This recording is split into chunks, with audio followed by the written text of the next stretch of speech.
When I sat down to make this video, I was originally going to do all the books that I loved this year, but unfortunately my hateritis is flaring up and I just have to talk about the books that just did not do it for me this year. I read 66 books this year and there are many that I did not like. This is all in good fun, so if you liked some of the books that I'm going to be talking about, don't take it to heart. It's just not my cup of tea.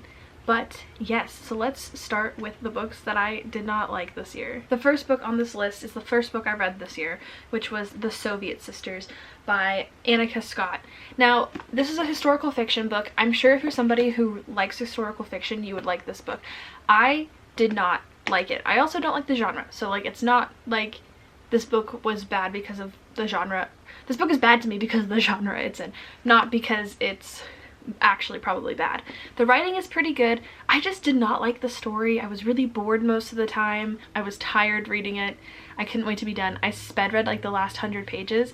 I ended up giving it a 2-star, and I think that's like the lowest I ever gave a book before this year because I just was not feeling this. It is not my favorite story, and I have not read any other historical fiction since this one, and I don't know if I'm ever willing to give the genre another try after reading this book. Twisted Love, I think, might be the worst book I have ever read. I hated this book with like, I still hate this book with every being inside of me, every little microscopic cell, every mitochondria. It hates this book. Like the mitochondria is the powerhouse of the cell that is making me hate this book. Alex Volkov has absolutely the worst personality of any male love interest in a story of ever written, in my opinion, and Ava is boring, and the two of them are in the most toxic relationship you could ever be in. It is toxic from the start to finish. It is toxic in the epilogue. It is like, in the epilogue there's like supposed to be happy and like all lovey, and like it's just not coming across that way at all. I also did not like Twisted Lies or Twisted Hate. Both of these books, okay, I was actually really enjoying Twisted Hate for a while. This is the third book of the series.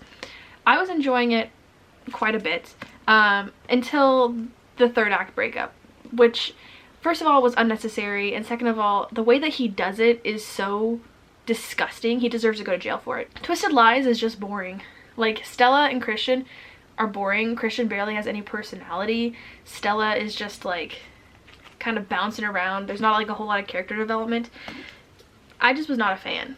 I did like the second one, Twisted Games. That one was pretty good. But these three, not so good. And you might be asking yourself, Maddie, why did you read all 4 of those books if you didn't like them? The answer is I'm a sadist. I don't know. Like I like to make myself suffer through literature that I don't enjoy.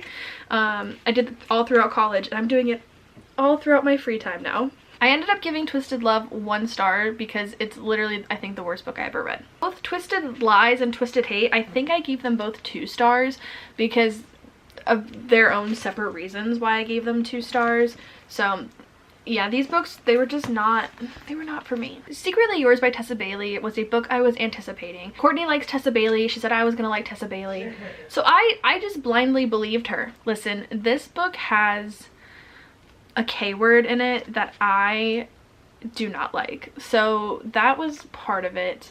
In addition to that, it was just kind of like a boring story. It's supposed to be kind of like cutesy. It takes place in Napa, and they're like, she's like a gardener and he's like a rich guy, professor guy, and I just was not a fan. Like, this is the first of many Tessa Bailey books that I read this year that I did not like. I also gave this book 2 stars. Good Girl Complex by Elle Kennedy reminded me a lot of the After series, and I read the After series on Wattpad, or was it AO3? I can't remember what it was on. I read that book when it wasn't a book. I read that book when it was just on the internet for free, and Harden was still Harry Styles. This book though reminds me a lot of that series. I was not a fan of the After series growing up, and I'm not a fan of this book as a 25-year-old. Basically, Mackenzie is consistently thinking about whether or not she should be cheating on her boyfriend of many years with a guy that she meets at a bar named Cooper.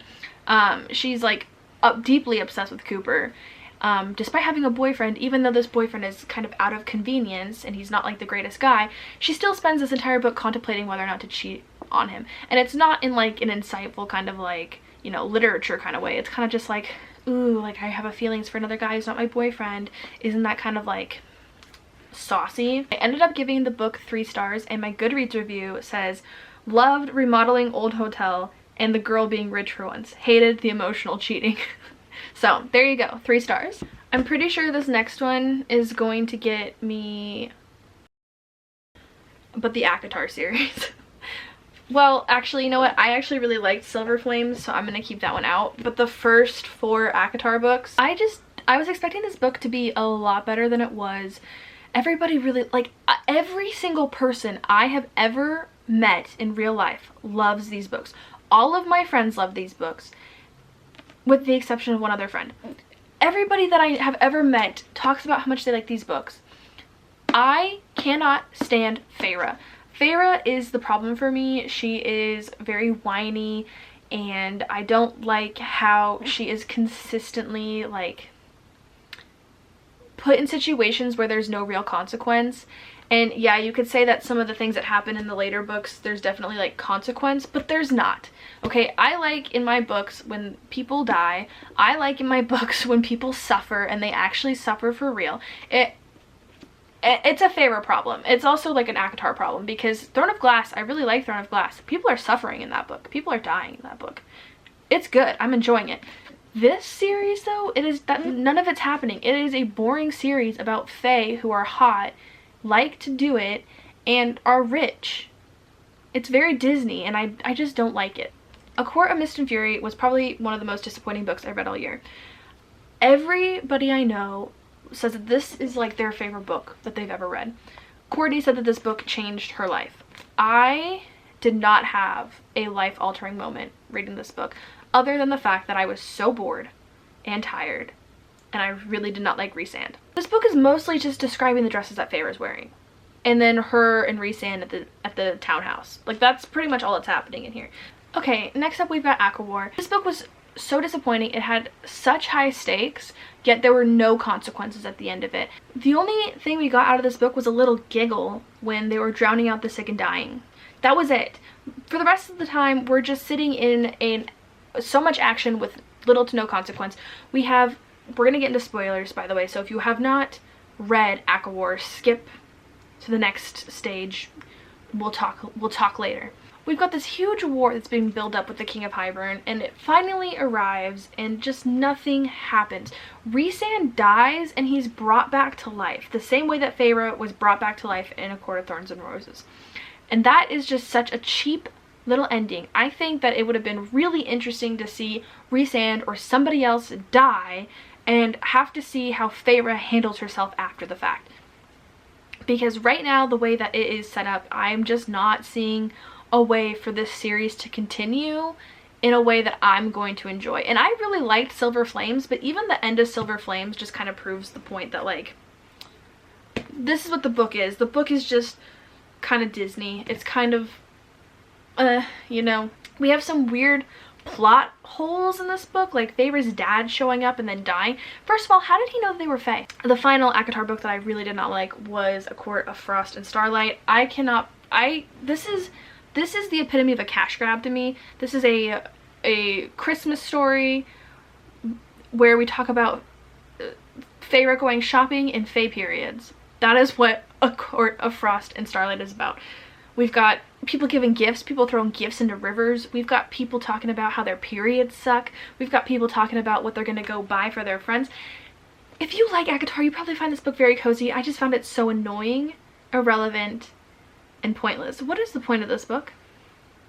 What do we get out of this book that serves any value? I actually gave this one a 1 star because I truly despise this book. I gave ACOTAR, ACOMAF, and Aaar 3 stars respectively, because despite like me not liking them, they weren't like the worst. This one though, like, I actually despise this book. Addicted to You by Krista and Becca Ritchie is another book that I was expecting to like a lot because a lot of people really like this book. However, this book does deal with the topic of addiction, and I do not like the way that they portray addiction in this book. The main characters in this book are so insufferable, they're so selfish, they're constantly using their addictions to, like, manipulate and control one another, and I get that part of the story is them learning to not do that, but I just can't get past it with this. I think that Lily's addiction to is not done well. I think that it comes off more like, ooh, isn't this kind of scandalous and sexy that she's addicted to this, opposed to it being like actually dangerous. And they do talk about that in this book a little bit, but I think that a lot of the times it is very much like, ooh, isn't it kind of scandalous that we're doing this here and there and wherever, and aren't I so scandalous? And I did not like that. I just don't think it was a very good representation of what addiction is like in relationships. I did end up giving it 3 stars though. Funny You Should Ask by Elisa Salzman was one of the most interesting books I read this year, because this book was heavily adored on TikTok and Bookstagram and everywhere, but yet every review I see for this book on Goodreads is like going with my belief that this book was not very good. First of all, the chemistry between these 2 characters is like non-existent. I just did not feel any chemistry whatsoever between the 2 of them. I thought it was so just boring, and they just like talked to one another and there was just no spark, like none at all. More on that though, I feel like Hani kind of was using Gabe to get back at her boyfriend, because she and her boyfriend, or her husband of many years, had recently broken up, and her partner, her ex-partner, was very insecure about her relationship with Gabe 10 years ago when they filmed this interview together, and it just came off as her doing this to like get back at him the best way that she could. The 3rd act of this book is essentially them going to his hometown, meeting his family, getting engaged, getting a house together. Like, it was just like a bunch of like boring adult epilogue stuff, and it didn't really make a whole lot of sense. She decides to like throw away her career, or he decides to throw away his career. She decides to throw away her career.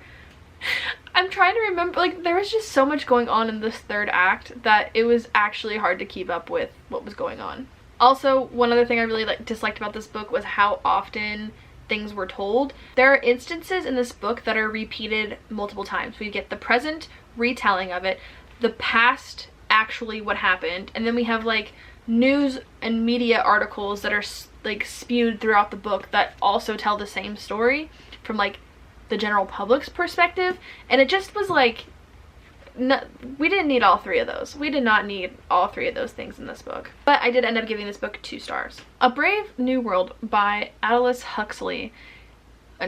Okay, if you guys like this book, are you lying?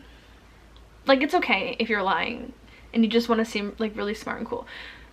Are you guys lying? Because I did not like this book.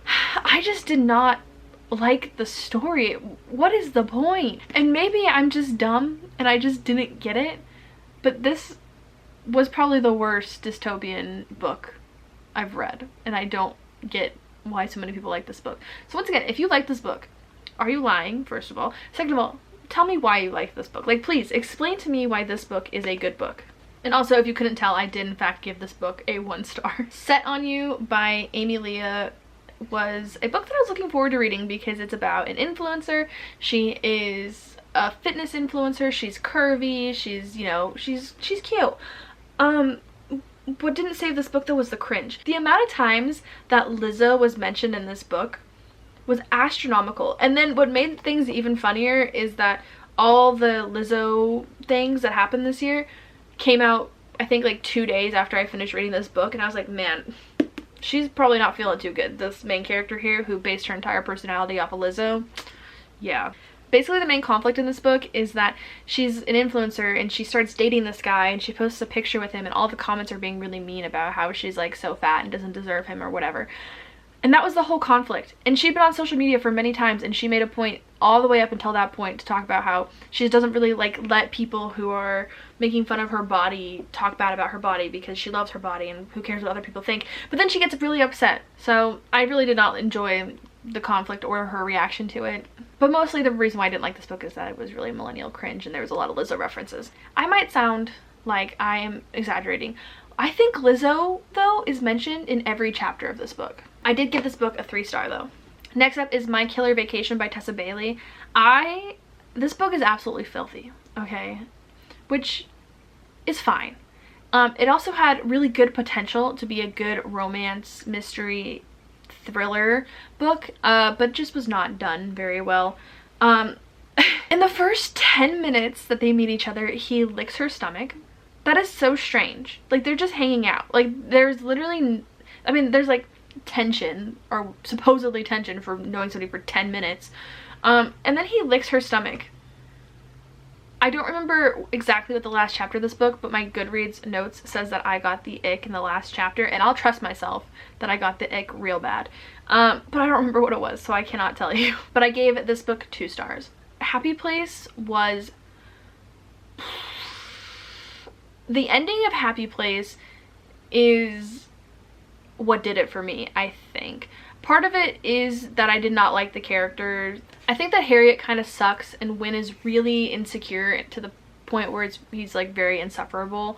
And it pains me to give an Emily Henry a bad score, because I like Emily Henry books. I just really liked her first 3 books, but this one just did not do it for me.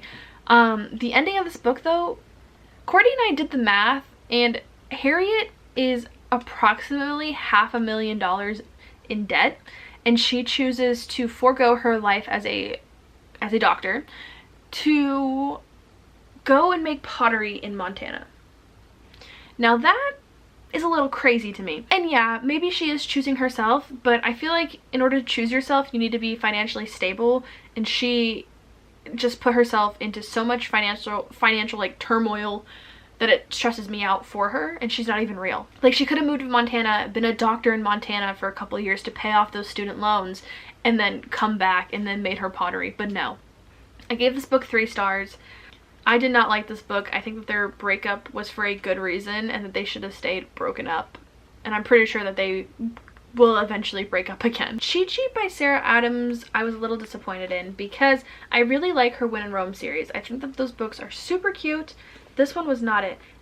First of all, I can't get past the fact that I'm convinced that this is Ted Lasso fanfiction. I am pretty sure that the main character, Bree, is supposed to be Keely Jones, and the main football player is supposed to be Ted Lasso and Jamie Tart in one person. These two should have been together from the start. Like, there's no reason for them to have the romance that they're having. And Bree is very... You know those like TikToks of the girls who are like, the girl who wants your boyfriend, and the girl is like, oh my god, hey girl, it's so nice. Do you know what I'm talking about? Okay, well that's who she is. Like, she is actually that girl. I ended up giving this book 2 stars. I don't know why I was so lenient on it. Oh wait, I said that I liked this book because there was no smut or a 3rd act breakup, which is rare for a romance book. So those are the 2 reasons why I didn't like it.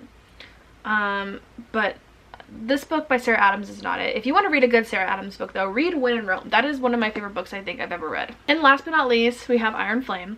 I don't think I can go a day in my life without talking about how absolutely disappointed I was by this book. There's so much that goes into why I don't like this book. First of all, I liked Fourth Wing. I want to preface that by saying that, like, Fourth Wing, I really, really liked that book. I think that it made fantasy accessible to people who really don't like fantasy, and I think that it was a good starter to get some people into the genre in a way that ACOTAR can't really do. I have gone back and lowered my score multiple times. When I first read it, I was like, oh, you know what, like, I didn't like it as much as Fourth Wing, so I'll give it 4 stars, but it wasn't great. But then the more and more I think about it, the more and more I despise this book. First of all, I feel like there was no editor for this book. The person who edited this book did not do a great job, because there is so many mistakes and things that are just super repetitive, and things that I think could have been easily avoided had an editor like taken like a really good deep dive into this book. There's essentially 2 parts of this book that could have easily been broken down into 2 books. I'm a little concerned because this is supposed to be a 5-book series that is apparently only on its 2nd book, when I feel like the story is wrapped up. Like, the story is wrapping up already.